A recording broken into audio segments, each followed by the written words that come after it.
So I'm going to go through this pretty quickly, maybe 10 minutes, and show you the DNS filter platform in action. So first, we're looking at this overview page, which gives kind of a snapshot of what's happening. And I want to point out this box up here. So I am in the MSP version of our dashboard, which is what all of you would have.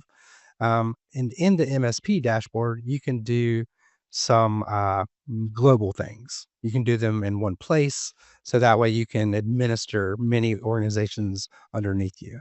Again, there's that overview snapshot page. And I'm going to click into a global policy. So here is a policy we have set up. I'm just going to go through this one. We have some categories, 39 categories, which are very broad. There's a lot of domains in these categories, and this is kind of how you block large swaths of domains you don't want people going to. So you can see this is the average, I would say, of what we see customers blocking. They're blocking terrorism and hate. There's some really nasty stuff in that category. We can block weapons. We can block Gen AI tools. Don't do that. ChatGPT is awesome, but you can block that if you wish. Some people have, certain circumstances where they need to block things that are different than others. We can block gambling sites, adult content. And again, these are not malicious in some way, but they are things that may be time wasters or harm your brand in some way, and they could be blocked there. I'll click over here to Safe Search. This is Safe Search can be implemented on most major search engines, and you can do it via DNS, and we can do it for you through our system because we are, again, your DNS resolver. Then we have our threats categories. So these are, again, large swaths of domains that we are categorizing.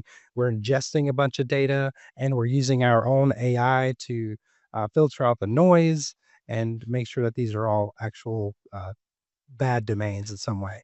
So we have three categories I wanted to point out here: very new, newly observed, and new domains. So these are all ways to block domains that have just come out. And again, the names are bad. DNSFilter, we're not great at naming things. We're working on it. But you can block domains that were just registered, and that's really important. So you can do it within 30 days. You can do it within 48 hours, I think this one is. Yeah, 24 hours. And then this newly observed is this is the first time we've seen the domain. So depending on your security posture, will kind of determine which of these threat categories you want to enable for blocking. And I want to point out one more, this translation sites. So why would that be some type of threat? Because you can actually subvert DNS filtering in, say, translate.google.com and load any other web page within a translation site. So again, depending on your security posture, you may want to block those from your employees or staff or users. Then, of course, we can block botnets, malware, phishing domains. Um, Typically, we encourage you to block all of these or as many as you can. I kind of understand where you can't block translation sites all the time, but another important thing is to educate the user base on how to be better, safer internet citizens. So this is our app aware feature, and this is what I was talking about when I said you can block certain applications. Here's one category called messaging. Just wanted to point out in here is TikTok. So the interesting thing about applications is they are using DNS. So by severing the DNS connection, we can make them not work, not installable, or not operational if they are already installed. So like for example, TikTok is actually made up of thousands of domains. So we can group them together and give you a simple button to click that can sever that TikTok connection for all of your people using this particular policy. So then we get into very granular. So the categories, content and threat categories are very broad, app aware, a little more specific. And then we have our allow and our block list, which are very specific. So you can block TLDs here. I'm going to go to the block list. So you can see here I blocked zip. So this is blocking all .zip domains. And I don't know if you've heard of that TLD, but Google came out with .zip maybe a year ago, maybe a little more. But you can actually block all of those because they can be real tricky for people to, click on. So you can block full TLDs, you can block domains, root domains, you can block subdomains. So you can block things like images.facebook.com, but allow facebook.com. It's a little tricky doing things like that, but you can do it, be a little bit more surgical with the allow and the block list. Now I want to go to these advanced extra settings. So with DNS, you can actually block advertising. So we know a bunch of ad domains, a bunch of tracker domains. These kind of work hand in hand. If you've ever been to like a news website, usually they're covered with ads. And if you have some type of ad blocker on your browser, they can not work. They can say, hey, this is how we make money. Please allow our ads so that we can continue to operate. But with DNS, you can't block those. But we do have a moderate and a strict version of each of those because maybe you want to go to the New York Times website or some other website. So the moderate gives a little bit more leniency towards allowing those ads and those trackers so things don't break. Again, we're working on the trade off between convenience and security. So then we have park sites. You can block that. This malicious domain protection category is what I wanted to call out. So this is what's called a DGA, domain generation algorithm. It kind of look domains that look like a cat typed on the keyboard, clearly machine generated. These are often spun up because they're available and you can do it really fast and not have to worry about clashing with something. So the bad guys will spin up domains or perhaps typos of a domain that can then be detected by a DNS filter using some of our newer algorithms. And then you can block sites that we don't know about or are uncategorizable because there's no content, no information about them. And then lastly, I want to point out this Internet Watch Foundation, Project Arachnid. This is blocking child exploitation domains, and you cannot unblock that. Very cool.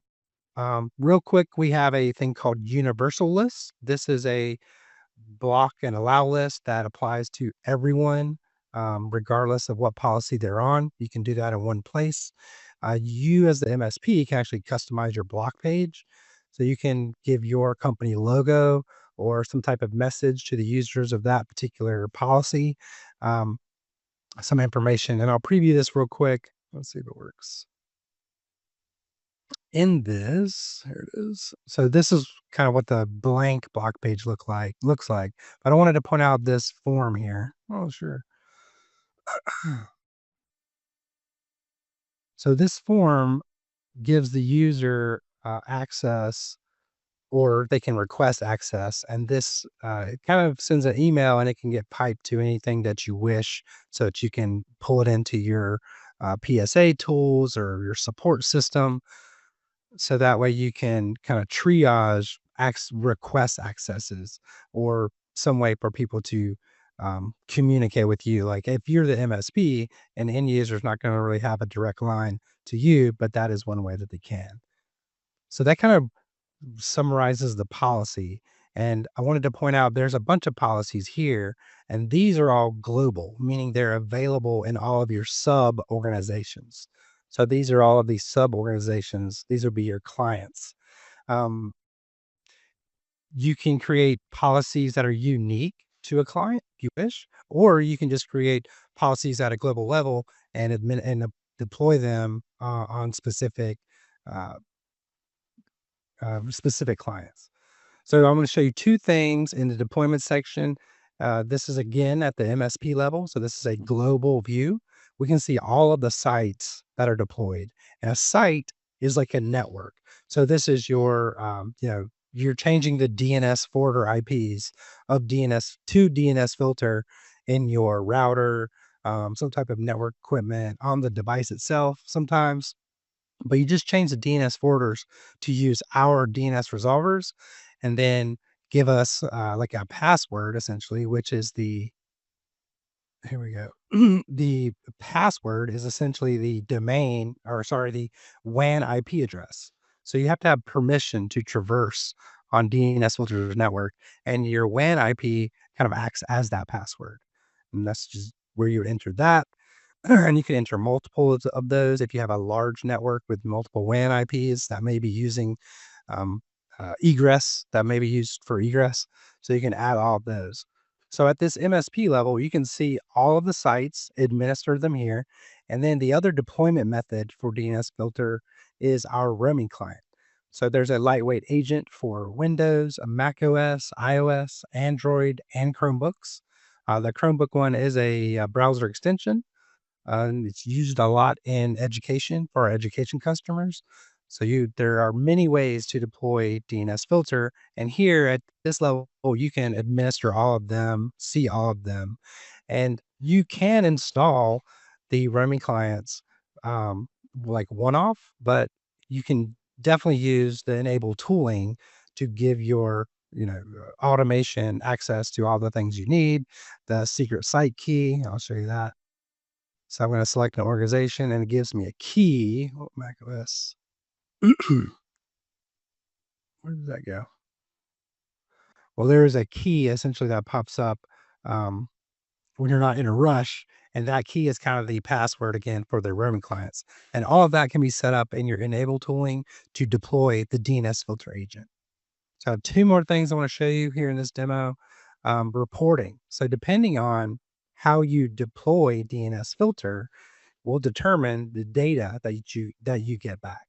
So here we're looking at a very high level, very high level stats. Let me actually go into one of the sub organizations, which has a slightly better view. Here we go. So this organization using some high level stats about what they're doing. These are their sites and how they are um, the traffic that they're sending, get a pretty graph. But in this section, we can kind of slice and dice to see what is happening. So right now I'm filtered by domains, but I can also group by users. So we can see what person did a thing. And each of these links in this table is like a sub report, a detail view of that particular person or endpoint. So you can get very detailed about what a specific person is doing. And you can also see the same kind of view with applications. So you can see what type of applications are being accessed on the network. And then the last thing I want to show you is the query log. So this is the raw DNS queries um, let's get rid of the filter. What's that? Hold on, let me switch again. This is our demo account. We don't always have data in there. Okay, sorry, there's no data. But so this is like a raw DNS query log. It's going to give you the FQDN, the time, the category that the domain was, and the action. Was it allowed or blocked? But there's only a handful of columns here that you can actually see, but you can export all of this into like a CSV or something of that nature. But more importantly, you can actually integrate this with, where is